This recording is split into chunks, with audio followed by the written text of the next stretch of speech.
Të tjera terene sportive në qytetin e Vlorës mund të konsiderohen tashmë jashtë funksionit.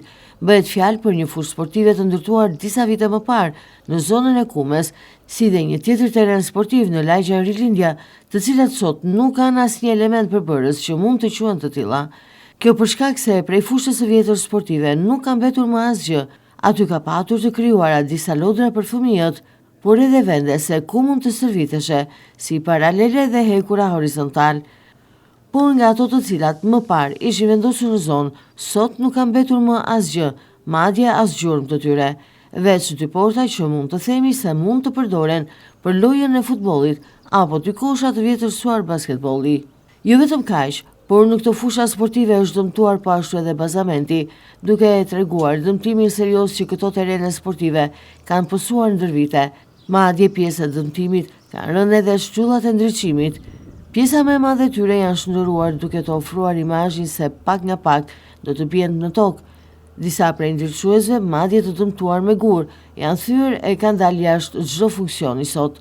Vlen të theksohet se në këto zona, siç ndiqet edhe nga pamjet e filmuara nga televizioni 6+ Vlora, janë dhjetra familje që jetojnë çdo ditë, familje që kanë në përbërje të tyre fëmijë, veçanërisht adoleshent, të rinj e të reja, që mund të shfrytëzonin këto terene sportive, por nuk e kanë mundësin.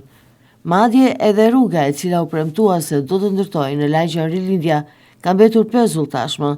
Segmenti rrugor me sa duket vazhdon ende mes gropave të shumta, si dhe amortizimit të tejskajshëm, teksa nuk ka asnjë plan se kur do të rehabilitohet.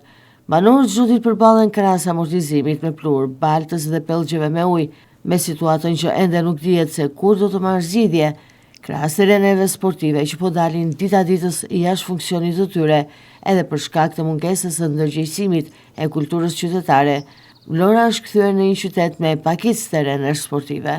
Fusha sportive në numër vërtet minimal, që nuk shërbejnë për të rinjtë e qytetit, edhe ato pak terene sportive të ndërtuara viteve të fundit, kanë rënë pre dëmtimit, mos mirëmbajtjes e duke dalë jashtë çdo funksioni. Me këto rritje të vandalizimit të tyre dhe mungesës së vëmendjes për mirëmbajtje, në pak vite rrezikon që Vlora të mbetet pa asnjë fushë sporti.